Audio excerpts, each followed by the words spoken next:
E Paulo, para que os irmãos da igreja de Corinto entendessem o significado da igreja e dos seus membros, Paulo faz uma ilustração, uma parábola, uma comparação paralelo entre a igreja e um corpo humano.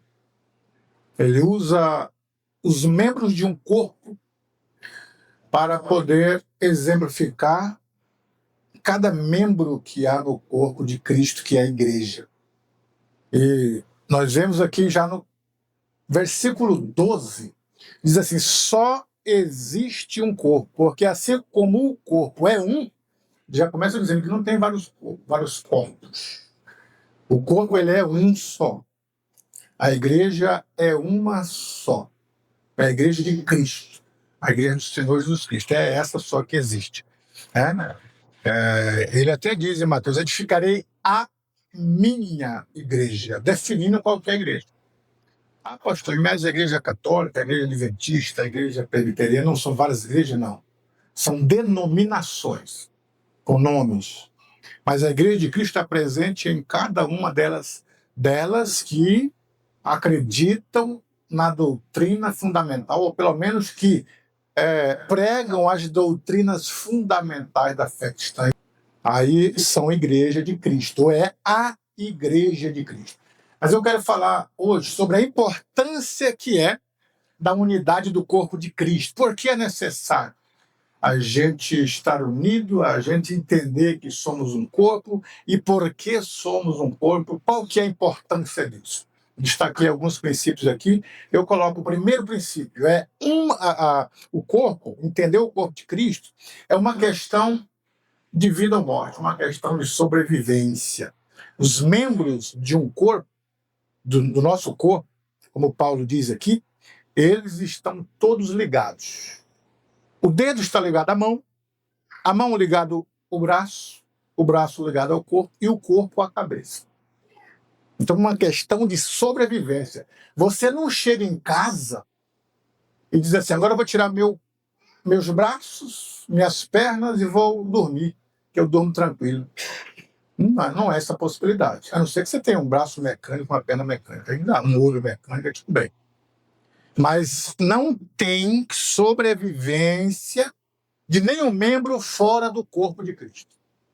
Todos que estão ligados em Cristo, como Paulo diz que todos os nossos membros estão ligados ao corpo e o corpo à cabeça, se todos os membros estão ligados em um ao outro, nós estamos ligados uns aos outros.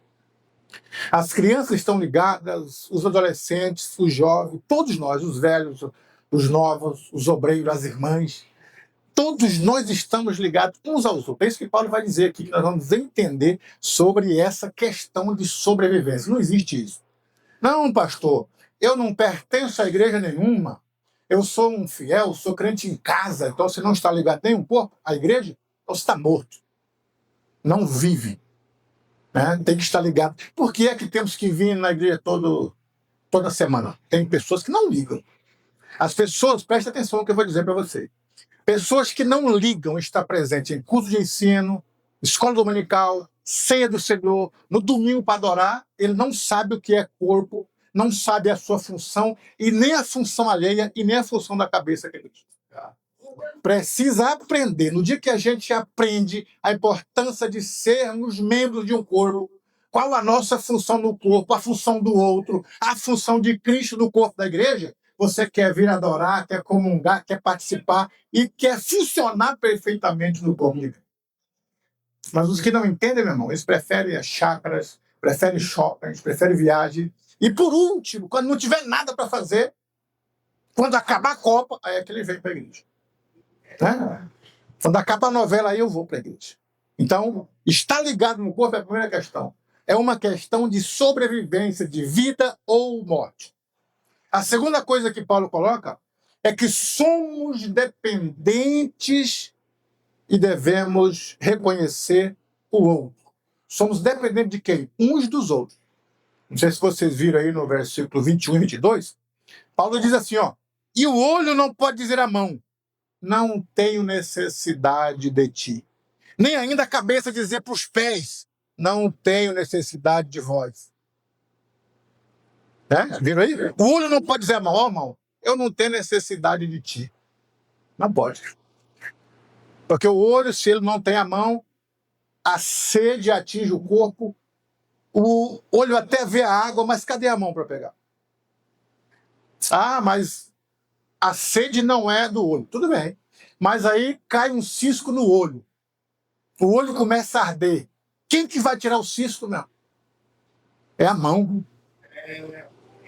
Então precisamos uns dos outros, reconhecer que somos dependentes uns dos outros. Paulo diz isso, né? Ó, o 22. Antes, os membros do corpo que parecem ser os mais fracos são necessários. Os que são mais fracos são necessários. Eu conheci um irmão que eu estava na congregação e disse, pastor, eu não sei pregar, não me chame para pregar. Eu não sei cantar, não me chame para cantar. Não tenho palavras para orar, não me chame lá na frente para orar. Sou de pouca leitura, vou errar, não me chame para ler. Aí o pastor perguntou para ele, o que é que você pode fazer? O que é que você é capaz de fazer? Ele disse, pastor, eu posso contribuir. Pastor, então você contribua mesmo. Tá bom. Toda quinta-feira do meu trabalho eu vou tirar o serviço inteiro, trabalhar, vender, tirar só a despesa e trazer para a igreja o que eu quero contribuir. Sabe qual foi o resultado desse irmão? Ele tinha chegado de Goiânia, estava montando uma pamonharia, fazia pamonha na casa alugada, tinha um carro velho e um caminhãozinho velho, e ele trabalhava, processava, fazia pamonha, pegava e ia para a feira vender. Onde é que tem feira? Onde é que tem feira? Todo dia tem uma feira, ele descobriu. Era o CPA, era não sei aonde, era Vaza Grande. Mas na quinta-feira, ele fazia, vendia, tirava despesa, trazia para a igreja. A igreja estava construindo, e o Raul conheceu ele. E dava nas mãos do pastor. E Deus foi abençoando, e ele foi trazendo mais pessoas, pegando mais feira. Daqui a pouco ele pegou toda a rede de modelo para oferecer pamonha, né, pelos modelos. Aí ele comprou o local que ele estava trabalhando, comprou mais outro para a mãe, mais outro para o irmão, um apartamento, 2 apartamentos, um carro, um furgão. Daqui a pouco o homem estava com dinheiro. Por quê?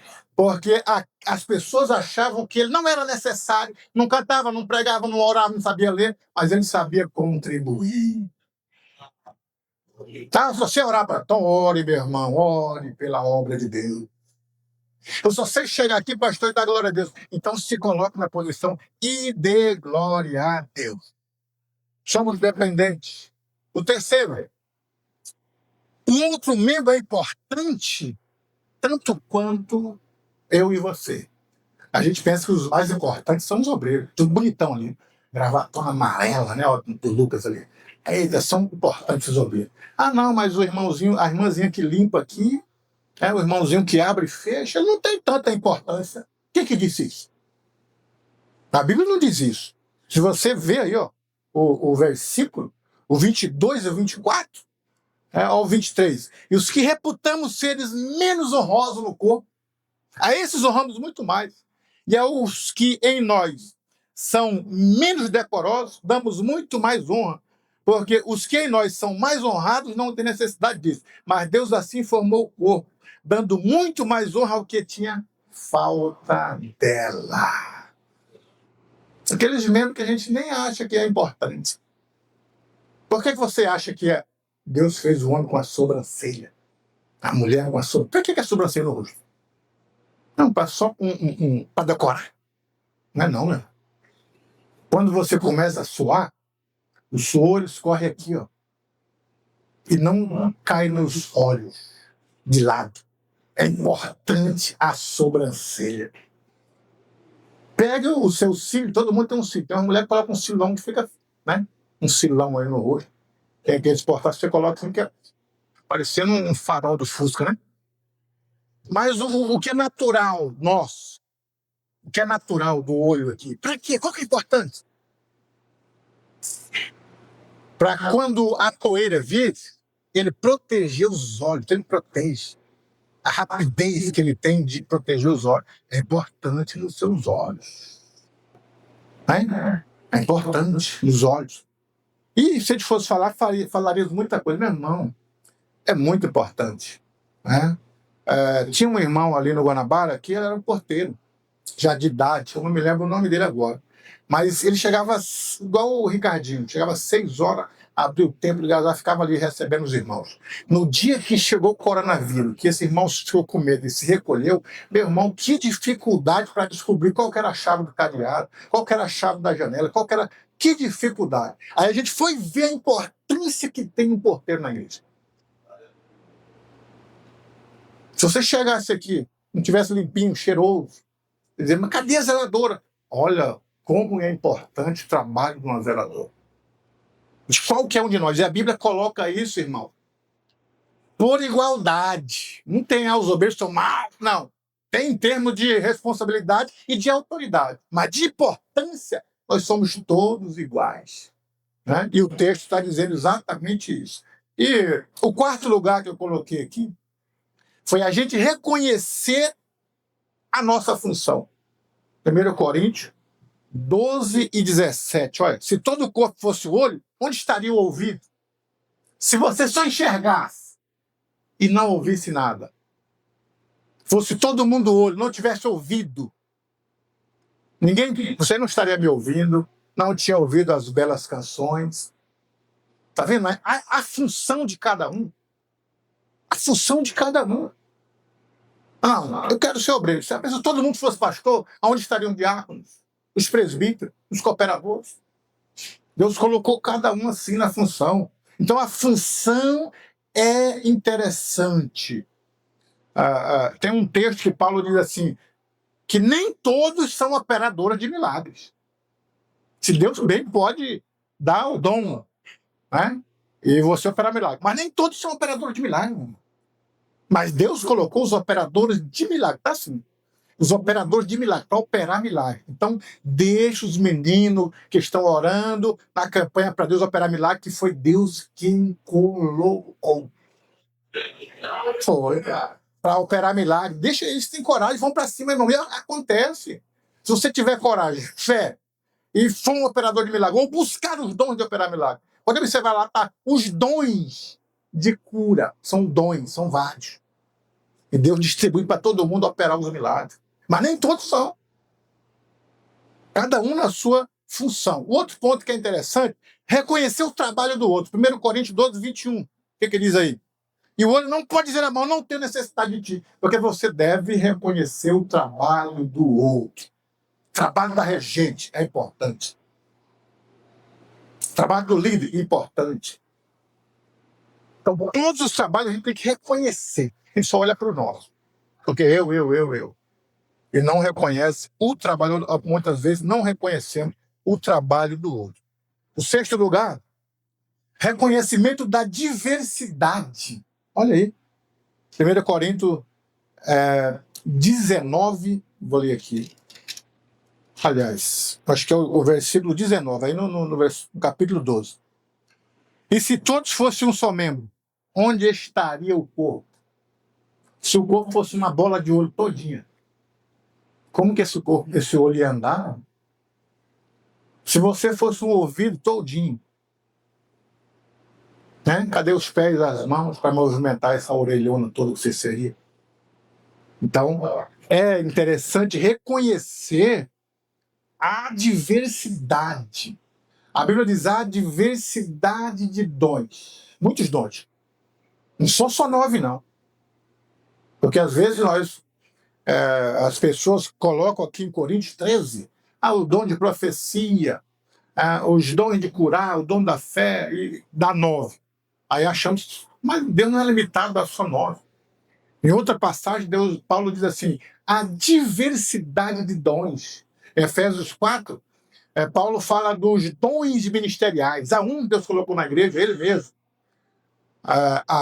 Apóstolos, evangelistas, profetas, né? Evangelistas, pastores e doutores. São os dons ministeriais. Aqui em Corinto está falando dos dons espirituais. Dons do Espírito, dom da palavra, dom da fé, dom das línguas, dom da revelação. E em Romanos 7, 12, Paulo fala dos dons naturais. junto com os dons ministeriais. O dom de repartir, mas não é todo mundo que reparte, não. É um dom você repartir, meu irmão. Eu estava dizendo para um pastor que ele estava dizendo da dificuldade da obra, mas eu vou contribuir, pastor. Eu vou te mandar lá uma soma. Mandou um dinheiro que eu falei para ele. Olha, é só quem tem o dom, e na crise que nós estamos vivendo, é só Deus e a providência de Deus. É um dom. Paulo fala do dom de presidir, é um dom de ser presidente. O dom de liderar. O dom de receber alguém, de ser hospitaleiro. Não é todo mundo que recebe na sua casa e que gosta, não é todo mundo. Então isso é um dom. Então há diversidade de dons. Quando Paulo fala da graça de Deus, em 1 Pedro 4,10, ele fala da multiforme graça. A graça se apresenta de muitas formas para atender a necessidade da obra de diversas maneiras. Agora, o 7 é interessante. A sétima questão é o reconhecimento dos princípios de autoridade. 1 Coríntios 12, o verso 18 diz assim, ó. Mas agora Deus colocou os membros no corpo, cada um dele como quis. Por quê? Porque não é como você quer. Não é como eu quero. A igreja como organismo, quem funciona ela do jeito que quer é a cabeça, meu irmão. Cristo é a cabeça, ele coloca, ele faz e ele opera do jeito que ele quer. Ele levanta, ele abate do jeito que ele quer. Ele separa do jeito que ele quer. Ele fala com a igreja do jeito que ele quer, como diz Paulo. Por quê? Porque a cabeça, meu irmão, a cabeça tem a diretriz. A sua cabeça é que comanda todo o corpo. É o cérebro.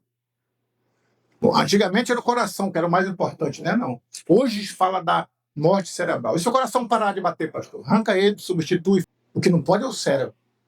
O cérebro morreu, acabou. A cabeça é o mais importante. Agora, veja aí o que está escrito no versículo de número 28. Deixa a Bíblia aberta aí, para vocês acompanhando. Olha só, o 28. A uns, pois Deus na igreja, primeiramente, apóstolos. Em segundo lugar, profetas. Em terceiro, doutores. Aí depois ele fala assim, ó, depois, milagres. Depois, dom de curar. Depois, socorro. Depois, governo. Depois, variedade de língua. Por que Paulo está dizendo isso? Ele faz uma hierarquia de funções no corpo da igreja. Que a igreja de Corinto, Paulo diz assim, que eles tinham todos os dons, de maneira que nenhum dom vos falta. Era uma igreja poderosa. Se alguém chegasse lá precisando de um milagre, chama os operadores de milagre. Aconteceu o milagre. As profecias, estava lá. Para ensinar, estava lá. Mas eles não sabiam reconhecer princípios de autoridade. Os que operavam milagres eram os que eram mais destacados, mais procurados, mais honrados. E ainda não é diferente nos dias de hoje. Até pouco tempo, as pessoas atravessavam Várzea Grande para ir num culto de milagre por grande tempo. E Deus faz milagre, Deus opera milagre. Mas essa não é a questão.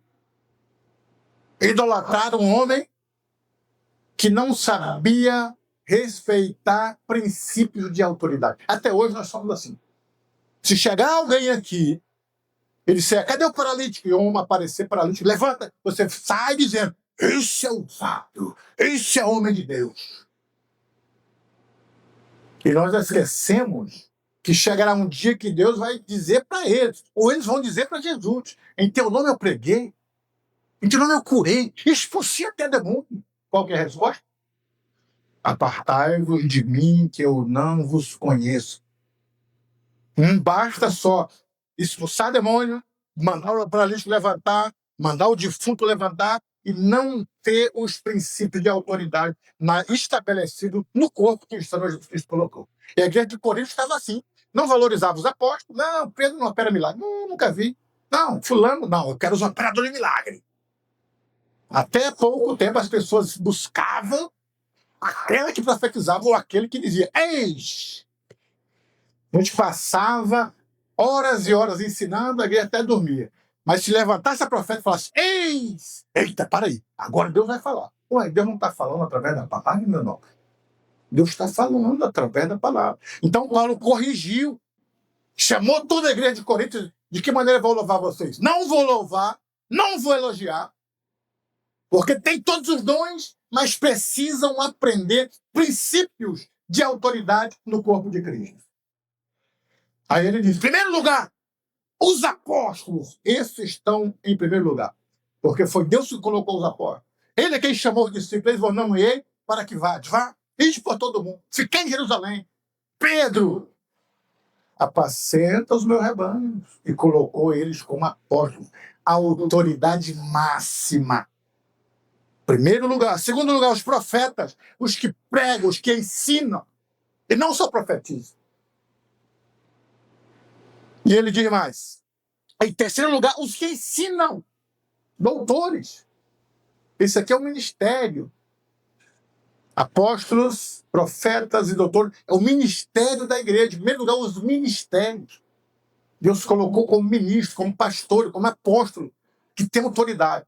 E às vezes nós não obedecemos esse princípio, quebramos esses paradigmas, quebra de princípio, meu irmão. O que Deus prima é pela autoridade. A quem ele escolheu. No dia que Deus chamou Arão e os seus, começaram a murmurar. Diz, Arão está aí, ó. Chegou só indivíduo bom. Coré, Datã e Abirão e a sua tropa. Davam 250 peão naquela época. Chega com Moisés, nós estamos aqui só de guarda. Quando é que nós vamos subir de grau? Para chegar a ser sacerdote com Arão. Arão só bonitão, ministrando. Nós estamos como guarda aí. Tiramos o turno das 6 às 9, 9 a meio-dia, meio-dia às 3, assim vai. Estamos cansados do orvalho do sol. Moisés disse, não, Deus escolheu vocês para essa função, escolheu Arão para ser... Não, nós queremos, e viraram a rebuliço. Vocês sabem o que aconteceu? Sabe a história das varinhas? A de Arão apareceu de um dia para a noite, florescida e com amêndoas, e mesmo vocês murmuraram, a terra abriu e engoliu 250 cabras que estavam murmurando contra uma autoridade. Depois você vê Arão e Miriam. E nós não temos o mesmo espírito de Arão, de Moisés? Nós temos. E partiram para cima de Moisés. Deus falou assim, separa Miriam e Arão. E conversou com ele, disse, com Moisés eu falo cara a cara. Eu é quem estabeleci Moisés. E agora a prova de levantar contra uma autoridade, Miriam ficou leprosa. Toda a obra parou até ela ser restituída da lei. Só para ela aprender princípio de autoridade. Deus estabelece princípios de autoridade. Quando fez o homem, fez a mulher, fez a família e colocou a autoridade do pai e ainda escreveu de Gênesis e Apocalipse, Paulo dizendo que os filhos devem obedecer os pais. Isso é uma promessa com um mandamento, ou um mandamento com promessa. Se o indivíduo não recebe essa autoridade, o mandamento com promessa, a promessa não é cumprida. Qual que é a promessa? Para que vivas bem, é o primeiro. E muito tempo. Os indivíduos que não obedecem, pais, não vivem bem. Vive atribulado, se não apanha em casa, apanha no colégio. Quando cresce, apanha da polícia. E não vive muito, vive pouco tempo.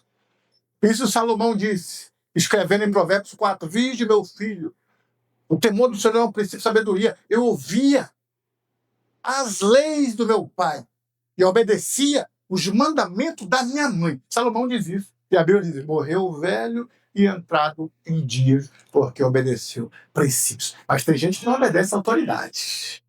Eu só obedeço a Jesus Cristo. Não é. Então você é daquele que é de Cristo, que Paulo repreendeu aqui. Já está repreendido, já está reprovado. Paulo reprovou. Não tem esse de Cristo, de Paulo, de Apolo. Quem é Paulo, quem é Apolo? Agora, os princípios de autoridade devem ser estabelecidos, devem ser considerados. E quando o líder resolve fazer uma direção de Deus, não tem conversa fiada, não. Não é? Então se questiona uma autoridade. Não estou sabendo, não passou, não me consultou para separar fulano e ciclano. Não estou nem sabendo. Logo eu. Quem te instituiu como autoridade sobre os demais? Quem foi? Não reclama não, meu irmão. Só obedece a autoridade paterna. Quando Moisés cansou de levantar as mãos numa batalha, Arão e Hur erguiam as mãos de Moisés. Por que é que o povo ganhava? É porque Arão e Hur estavam do lado ou porque a mão de Moisés estava levantada? Porque a mão de Moisés estava levantada. Não era a presença de Arão, eles eram para cooperar com Moisés numa autoridade que Deus havia dado a Moisés. Uma hora dessa, vamos falar sobre os princípios de autoridade que a Bíblia registra para a gente viver melhor no meio da igreja. Porque nós precisamos aprender a ler a Bíblia. Nós lemos a Bíblia de helicóptero, irmão. E não colocamos em prática o que a Bíblia coloca para a nossa vida. Outra questão aí, a oitava questão que eu coloco aí. A única possibilidade de cumprir seus propósitos é no corpo de Cristo. Ninguém pode cumprir o seu desejo, o seu propósito fora do corpo, em unidade com o corpo, e nem Deus vai cumprir o propósito dele se você estiver fora do corpo. Ou não estiver bem no corpo. Não vai. Quem tem promessa não morre. Quem tem promessa não morre enquanto estiver debaixo da graça, da obediência e da submissão da palavra de Deus. Sai disso para você ver se você não morre. Sansão morreu, Saul morreu. E vários outros morreram, porque saíram de debaixo da presença do Espírito de Deus. Vários morreram.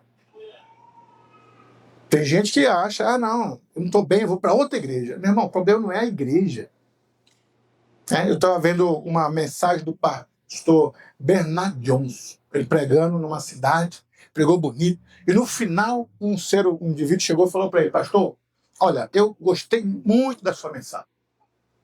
Gostei demais, só que eu não vou passar para a tua igreja, não.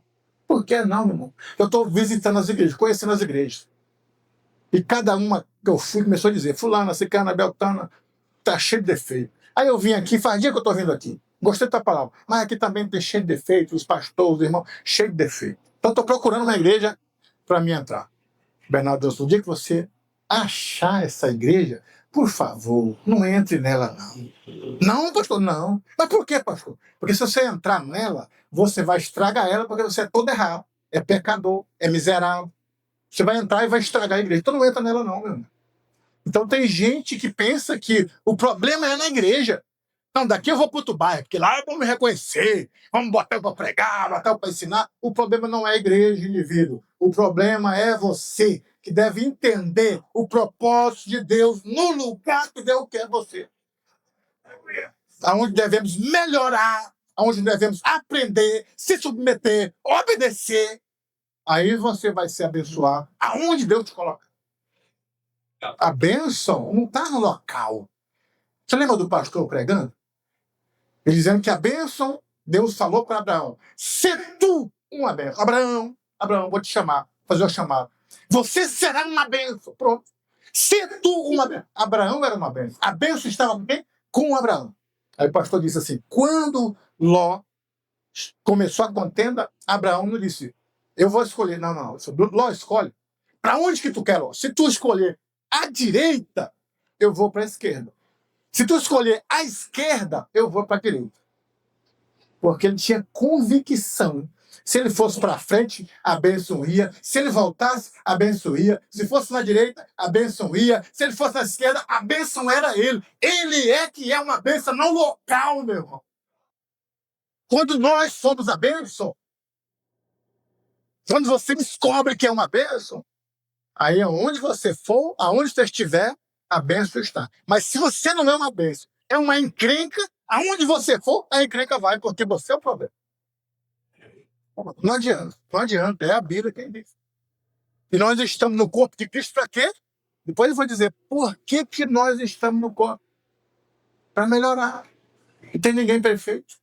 Não tem ninguém santarrão. A Bíblia diz: não seja demasiadamente santo para não morrer na sua santidade, e nem seja demasiadamente ímpio para não morrer fora de tempo.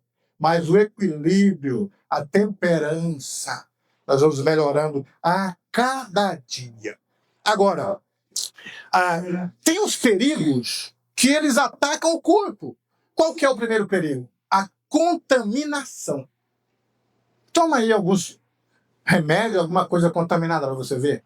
Comida estragada, mas com que o corpo adoece. Sabe o que pode fazer o corpo de Cristo adoecer? A contaminação. Sabe o que Paulo diz em 1 Coríntios 5,6? Um pouco de fermento faz o quê? Leveda toda a massa. Mas é só uma murmuraçãozinha, levé da massa. É só uma caluniazinha, levé da massa. Uma difamação, levé da massa. Então a gente tem que ter cuidado com tudo para não contaminar o corpo. Tem gente que contamina o corpo. Tem gente que é bom para entristecer os outros. Irmãos, por isso que a Bíblia diz, olha, blindar os ouvidos. Não ouça qualquer coisa. Paulo dizendo, né? Tudo que é amável, tudo que é de boa fama. Isso, pensar nisso. Se tem algum louvor, fale disso. Agora tem gente que reclama, aí contamina o outro que é mais fraco. Tem uns que falam bobeira, aí outro se entristece e desanima. Essa é a contaminação do corpo. Ah, não, você? Não, você não vai. Ninguém te vê, não, rapaz. Você? Ah, não. Eu que sou eu aqui, meu irmão, não tenho oportunidade nem para cantar um louvor. E é você? Você é cooperador? Ixi. Aí o outro se entristece, quer desviar, quer murmurar, quer trocar de igreja. Por quê? Por causa da contaminação da palavra. E a Bíblia diz, olha, tudo que é honesto, tudo que tem boa fama, se há algum louvor, pense nisso, pense coisa boa, fale coisa boa, anime as pessoas, seja fonte de vida, de alegria, de gratidão para as pessoas, e não miserável, não seja murmurador, proclamador, para desviar as pessoas. Seja fonte de bem e fale coisa boa. Tem gente, meu irmão, que não vigia, não. Esse dia eu estava vendo uma irmã, a outra, com câncer. Eles foram visitar e a gente observando lá. O que é, irmã? A sua doença? Estou orando para Deus me curar. O médico disse que tem um câncer. Ah, câncer é difícil, tem cura não. Eu conheci fulano de tal, estava com essa mesma doença aí. Pô, não morreu?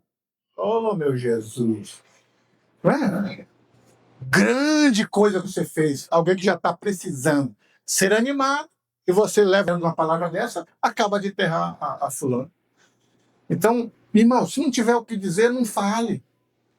Mas não murmure, não calunie, não fale do pastor, dos obreiros, da igreja, não fale de ninguém. Eu não gosto que fale de ninguém. Fale aquilo que é bom, para que as pessoas tenham algo bom para a gente, né? A segunda questão que contamina o corpo, que é perigo para o corpo, é a divisão. A divisão no corpo. Olha só o que o Senhor Jesus Cristo disse em Mateus, né? Capítulo 25, capítulo 12, 25 e 26 do versículo, né? Quem é o servo fiel? Quando Cristo estava operando milagre, falaram para ele, ele está operando pelo Espírito de Beelzebub. Ele falou, se eu expulso Satanás com o Espírito de Satanás está dividido. Que rolê é esse? Que se a gente está para ser unido, por que vamos dividir? Então, a divisão não faz bem para a igreja, para a obra. A luta, a Bíblia diz assim, que a nossa peleja não é contra a carne nem contra o sangue. E tem pessoas que pelejam contra outras pessoas, se dividem, tem inimizade. Irmão, é tão grave essa questão. Depois, olha, nós falamos da irmã, do irmão, falando do obreiro, falando do pastor, falando de todo mundo. Aí depois tem uma cara lisa, passamos peroba e viemos aqui dizer, Deus não opera mais como antigamente. Antigamente tinha batido o Espírito Santo, milagre, todo mundo vinha orar. Tinha oração, todo mundo orar. Meu irmão, você está fazendo a sua parte? Está vindo orar? E quando vem, ainda murmura. Só vem eu orar, nem ninguém, nem ora. Aí queremos o batismo, aí ficamos medindo e não começamos por nós mesmos. O avivamento começa com a gente mesmo orando, buscando, contaminando, buscando. E daqui a pouco está todo mundo avivado. Está todo mundo avivado. Então, essa divisão, lutar, pelejar contra nós mesmos não é de Deus. Outro ponto que contamina o corpo, que não é algo bom para o corpo, é a inutilidade. A gente ser inútil na obra de Deus.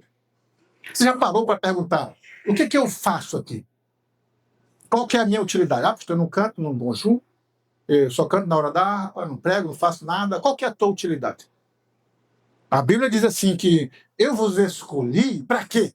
Para que vade e deis fruto. Você está dando fruto na igreja? Esse ano agora, já estamos na metade do ano. Qual foi a coisa mais preciosa que você fez para a igreja? Que contribuiu, que trabalhou, qual foi? Ou é galho sem fruto? Cuidado, galho sem fruto é cortado e lançado fora. Então, a inutilidade, ela é um mal. A parábola do talento deu 5 para 1, 2 e 1. O que tinha 5 multiplicou, fez 10. E tinha 2, 3, 4, que tinha um enterrou. Inútil. Servo inútil. Tinha um dom só e não multiplica.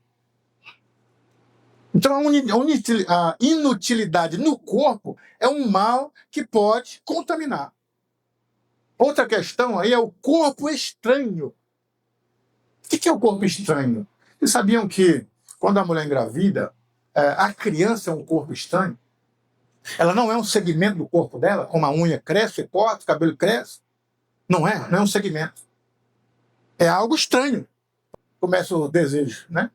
Quer vomitar. Quer vomitar. Aí o desejo de comer, os incômodos, o corpo incha, não é? É um corpo estranho que está aí dentro. E sabe por que o organismo não expele para fora? Quando a gente come algo que é estranho para o intestino, que incha, que dá dor de barriga, ou você vai na diarreia ou você vomita.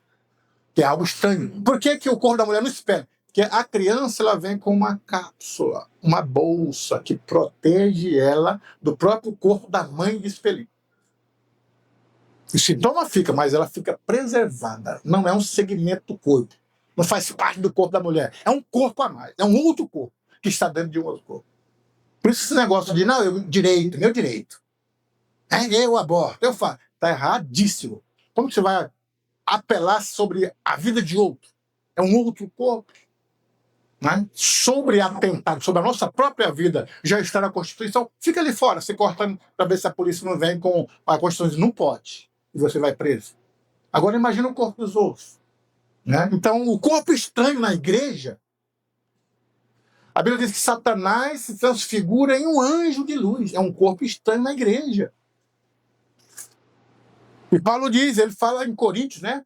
Quando diz que na igreja havia alguém ali que causava um incesto, que não obedecia, é um corpo estranho e deve ser repelido, repreendido. Ele falou para a igreja de Corinto. Se a pessoa não faz parte do corpo, é contra o corpo, contra tudo, você é um corpo estranho. Aí eu discordo, eu não concordo, eu não aceito, eu não vou, eu não contribuí, eu não estou nem aí.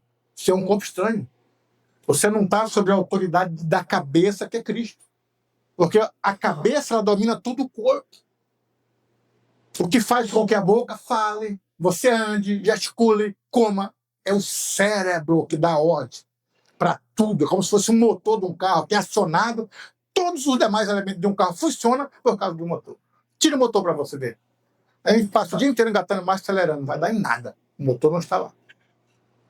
Então, se a gente não obedece a Cristo, você é um corpo estranho. Agora, há coisas importantes para o corpo, claro. Qual que é, pastor? As coisas importantes? Alimentação. A alimentação saudável faz bem para o corpo. O problema é que a gente não sabe se alimentar bem. Na vida espiritual, da mesma forma. Eu quero saber qual que é o bonitão ou a bonitona que ela passa o mesmo tempo no TikTok passando, é o mesmo tempo de leitura. Não é, meu irmão? São raríssimas as pessoas. Nós gastamos 2 horas, 3 horas vendo bobagem no TikTok do que lendo uma Bíblia Sagrada, alimentando a alma de porcaria. A gente é capaz de maratonar num seriado na Netflix, mais 2 horas de vigília, 10, 11, 12, 1, 12, 4 horas de vigília aqui. Não consegue. Incha o joelho. Seus obreiros nós pedimos para ficar numa vigília aqui. E geralmente eu fico uns 40 minutos ali orando, meditando, sem mexer. Mas vinha um indivíduo, colocava um joelho. 5 minutos, tirava o outro. Olhava para o relógio, olhava para o outro, olhava para quem está diante de vencer. Meu irmão, que dificuldade de orar 5, 10, 15 minutos. E a gente não consegue ficar 2 horas lendo a palavra. Não conseguimos. Então a gente se alimenta de tanta bobagem. E o alimento melhor para a alma é a Bíblia Sagrada, para deixar a igreja com um corpo são, um corpo saudável. Quando nós nos alimentamos corretamente, Jesus falou, eu sou o pão da vida. Eu sou o pão da vida. Vocês devem comer o pão da vida, beber o sangue.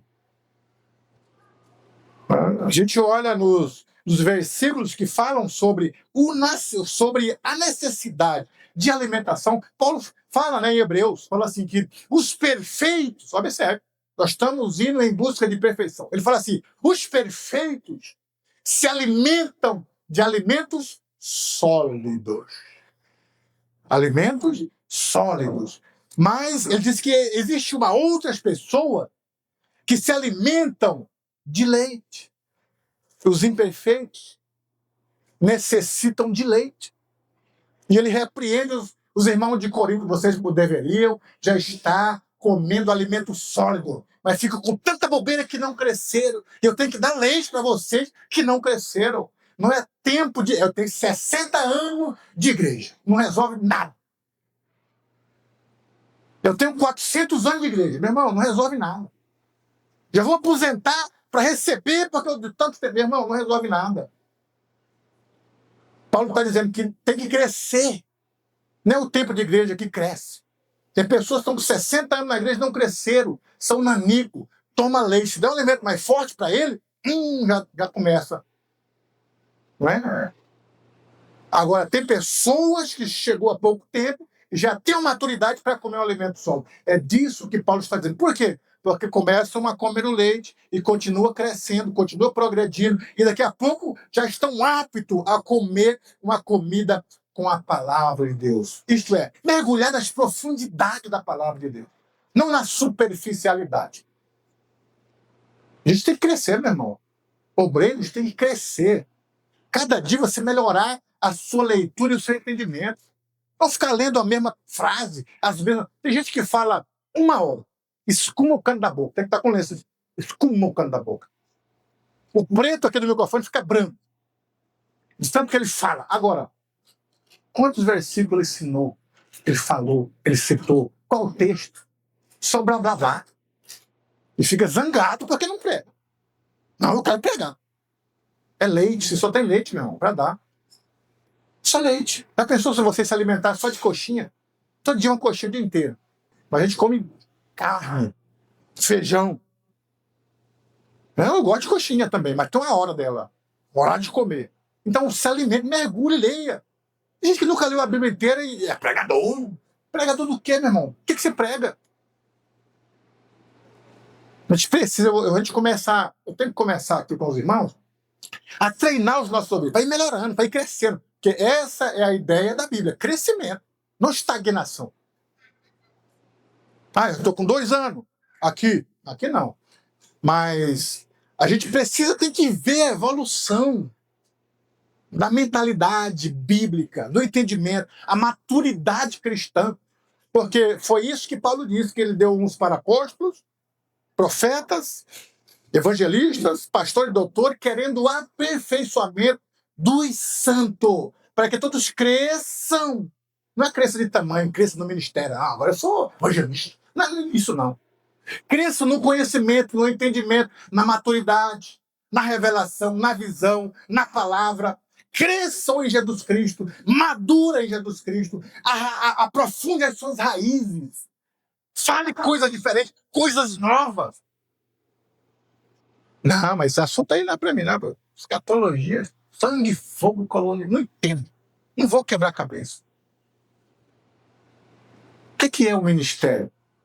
O que significa a palavra diaconia? Vocês sabem o que é. E precisamos de alimento sólido. O corpo precisa de alimento. Outra coisa que o corpo precisa, limpeza. De vez em quando tomar um banho é gostoso. Chegou do serviço, não dorme sujo não, meu irmão. Toma um banho. Os irmãos usam Rexona debaixo do braço. As irmãs também, ó.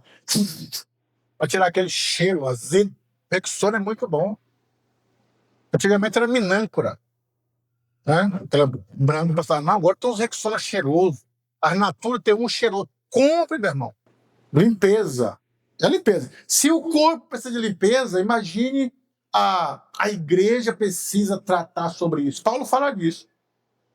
Né? A limpeza, ele fala em Efésios, capítulo 5, que a igreja deve ser lavada pela lavagem da palavra. Quando é que nós somos lavados pela lavagem da palavra? Quando que é?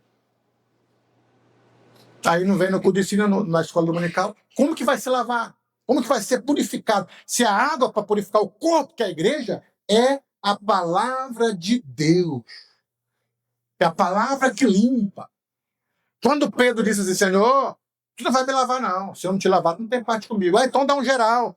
Quem já está lavado não precisa se lavar nos seus pés. E a lavagem não é da água, não é que Pedro não poderia tomar banho mais, não. É pela palavra, a palavra que regenera, que limpa, que vai corrigindo. A gente fica até, muito falou comigo, parece que alguém falou pro pastor minhas coisas que eu pensei, que eu falei. Não, é a palavra que vai atingindo e a gente vai sendo lavado por ela.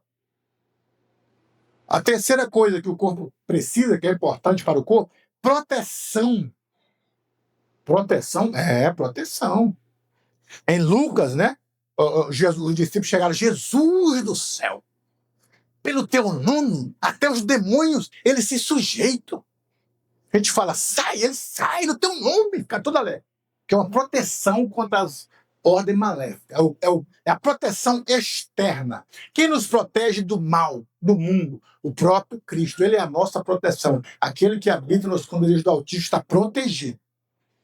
E tem a proteção interna. É o que Paulo fala aqui. No versículo 25, ele diz assim, para que não haja divisão no corpo, mas antes tenha os membros igual cuidado uns dos outros, a proteção interna, você cuidar do irmão, não deixa falar do irmão, proteja o irmão. Tem gente que ajuda a descer a lenha do irmão. Já viu aquele ovelha? Já vi. Já viu? Isso é problema, é B.O. Isso é B.O. terrível, sai daí. Não, meu irmão. A Bíblia diz, dizem bem aos que vos falam mal. Bem dizem os que vos perseguem. Sabe qual que é a maior dificuldade nossa? Não é a gente ouvir a palavra. Nós ouvimos a palavra. A palavra é ensinar. A palavra é pregar. Qual que é a maior dificuldade? Pôr em prática. Essa é a maior dificuldade. Os pastores ensinam, pregam, falam, reúnem, e a palavra entra aqui e sai do outro lado, e a gente não põe em prática. Se a gente pôs em prática tudo que ouvisse de advertência, a nossa situação espiritual era outra. Sabe qual que é a outra coisa que é importante para o corpo? Movimento. Movimentar. Parada, atrofia. Fica 60 dias no UTI. Vai fazer outra terapia para começar a andar de novo. Porque ficou muito tempo parado. Então o corpo precisa de movimento. Em Atos 4:31 diz que quando o Espírito desceu, moveu-se o lugar. E eles saíram, os discípulos saíram. Receberam o Espírito, sai. A gente recebe poder e pregamos para nós mesmos. Não saímos. Não falamos. Não trazemos. A gente come o bolo, já viu o aniversariante? Fazer o aniversário, aí ele faz o bolo, aí não vem ninguém, ele come sozinho. Qual graça que tem? Se nós temos tudo aqui na igreja. Mas cadê as pessoas? A gente não sai, não movimenta. E precisamos movimentar o corpo. Poder de Deus para fora. Outra coisa que é interessante para o corpo é o crescimento. O corpo tem que crescer. Qual que é o processo do corpo? Santificação. Porque a santificação ela é imediata no momento que aceitamos. Paulo diz que aquele que aceita Cristo sai do reino das trevas para o reino do Filho de seu amor. Santificação é separação. Foi separado, foi cortado. Agora, a santificação progressiva. É um progresso. Cada dia vai melhorando, vai melhorando. Falava de 5 irmãos por dia. Diminui para 2. Daqui a pouco falo só em 1. Daqui a pouco nenhum. Murmurava 50 vezes na obra. Não, agora você diminui. Esse ano, 25 vezes. Agora, de julho para frente, metade do ano, diminui para 12. Chega ao final do ano com uma murmuração só. Você está crescendo. Cresce no conhecimento. Não, agora aceita Jesus só dá glória. Não, meu irmão. E a busca do batismo? Batismo com o Espírito Santo, dons espirituais, entender a palavra, evangelizar, falar, pregar, ensinar, ouvir. É crescimento. O corpo precisa de crescimento. O processo é santificação. Qual que é o estado que nós queremos alcançar através do processo? É a perfeição. Em busca da perfeição, até que chegamos à estatura de varão perfeito. Tem gente que acha que o crescimento era cooperador, agora é só de um degrau. Presbítero, mais um degrau. Evangelista, daqui a pouco está em cima ali. Acho que o crescimento, meu irmão, é melhor crescer no entendimento, no conhecimento. As coisas são supérfluas, são carros, são para ser exercitado, para ser exercitado. Agora, as lições para nós encerrar. Lições deste texto para a nossa vida. A primeira lição, para encerrar. A igreja é de Jesus e nós não somos dono de nada. Quem é o dono é Jesus Cristo. Versículo 27 diz isso. Ora, vós sois o corpo de Cristo e seus membros em particular. Corpo de quem? De Cristo. Quem é o dono da igreja? Cristo. Isaías fala, no dia que morreu Reusia, eu vi o Senhor sentado sobre um alto e sublime trono. E o seu séquito, as suas vestes é sinônimo de autoridade. Por isso que Arão tinha que ter uma veste, por isso que os reis tinham que ter uma veste, o profeta tinha que ter uma veste, Saul não poderia colocar as mãos na veste de Samuel porque era autoridade. E o seu séquito enchia o templo, a autoridade de Deus na igreja é dele porque ele é a cabeça. Paulo diz, todas as coisas foram feitas para ele, por ele, e sem ele, nada do que foi feito ser feito. Ele é a autoridade máxima. Segunda coisa, segunda lição. Sozinho, isolado da igreja, não existe vida cristã. E cada vez que nos ausentamos da igreja, a vida cristã fica diminuindo. Sozinho, fora da igreja, não existe vida cristã. Já viu uma cabeça fora? Só se for morto, degolado, sem vida. Um braço fora, apartado, sem vida.